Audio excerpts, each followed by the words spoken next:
ठाणे खंडणी विरोधी पथकांनी सराईत गुन्हेगारास अग्निशस्त्रांसह केले अटक।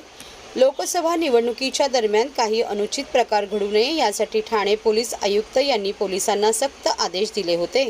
त्या अनुषंगाने आदेशाची अंमलबजावणी करत असताना पोलीस उपायुक्त शिवराज पाटील, सहाय्यक पोलीस आयुक्त राजकुमार डोंगरे, सहाय्यक पोलीस आयुक्त शेखर बागडे, विशेष शाखा कृती दल गुन्हे शाखा महिला पोलीस वनिता पाटील यांच्या मार्गदर्शनाखाली खंडणी विरोधी पथकाने साकेत रोड राबोडी येथे सापळा रचून शंभो सुरेश महतो वय 35 वर्ष या इसमाला ताब्यात घेतले। त्याची झडती घेतली असता त्याच्याकडे 4 पिस्तूल, 2 गावठी कट्टे, 1 मॅगझिन व 18 जिवंत काडतुसे असा एकूण 3,40,000 रुपयांचा मुद्देमाल मिळून आला।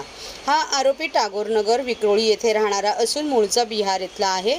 याने अग्निशस्त्र साठा कुठून आणला व कशासाठी आणला याचा तपास सहाय्यक पोलीस निरीक्षक सुनील तारमळे करत आहे।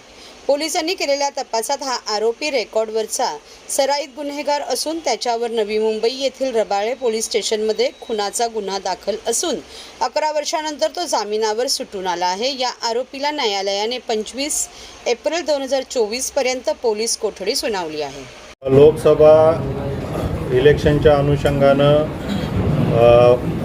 माननीय इलेक्शन कमिशनचे सुद्धा गाईडलाईन्स आहेत आणि माननीय पोलीस आयुक्त आशुतोष डोंगरे सरांच्याही सूचना होत्या की अवैध शस्त्र विक्री असेल किंवा अवैध शस्त्र साठा असेल याच्यावरती कारवाई पोलीस कमिशनरेटमध्ये करावायची आहे। त्या अनुषंगानं क्राईम ब्रँच ठाणे यांच्या अंतर्गत असणारं खंडणी विरोधी पथक आणि विशेष कृती दलचे सहाय्यक पोलीस आयुक्त शेखर बागडे आणि त्यांची पूर्ण team, PI Vanita Patil madam, API टरमाळे साहेब, API गोरे साहेब, PSI राठोड साहेब आणि त्यांची पूर्ण टीम यांना एक इन्फॉर्मेशन होती की राबोडीच्या हद्दीमध्ये वेपन विक्रीकरता एक आरोपी येत आहे। त्या अनुषंगानं त्यांनी ट्रॅप आयोजित केला।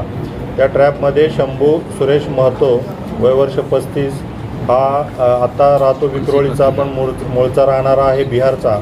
तर या ठिकाणी ट्रॅप झालेला होता। त्यामध्ये आपल्याला जवळजवळ 4 पिस्टल, 2 गावठी कट्टे, 1 मॅगझिन आणि 18 जिवंत काडतुसे त्या ठिकाणी हस्तगत करण्यात आली। याची जवळजवळ किंमत 3,40,000 याची किंमत आहे टोटल।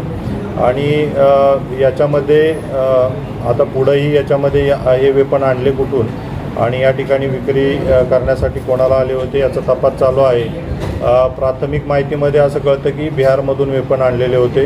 तर अतिशय चांगलं काम इलेक्शनच्या पार्श्वभूमीवर असेल क्राईम ब्रँचनं खंडणी विरोधी पथकाने या ठिकाणी केलेलं आहे आणि पुढील काही माहिती आहे त्या अनुषंगानं पुढील आरोपी आपण याच्यामध्ये अरेस्ट करणार आहे आणि याच्यामध्ये आणखीन काही वेपन मिळतात का त्याचाही तपास चालू आहे। हा जो आरोपी आपण शंभू सुरेश महतो जो आपण यामध्ये जो विक्री करताना वेपन पकडलेला आहे हा जुना खुनाच्या गुन्ह्यामध्ये जेलमध्ये होता। 11 वर्ष शिक्षा भोगून हा बाहेर बेलवरती सध्या आलेला आहे आणि बाहेर बेलवरती असताना अशा पद्धतीचा हा ट्रेड करताना वेपनचा ट्रेड करताना आपल्याला मिळून आलेला आहे।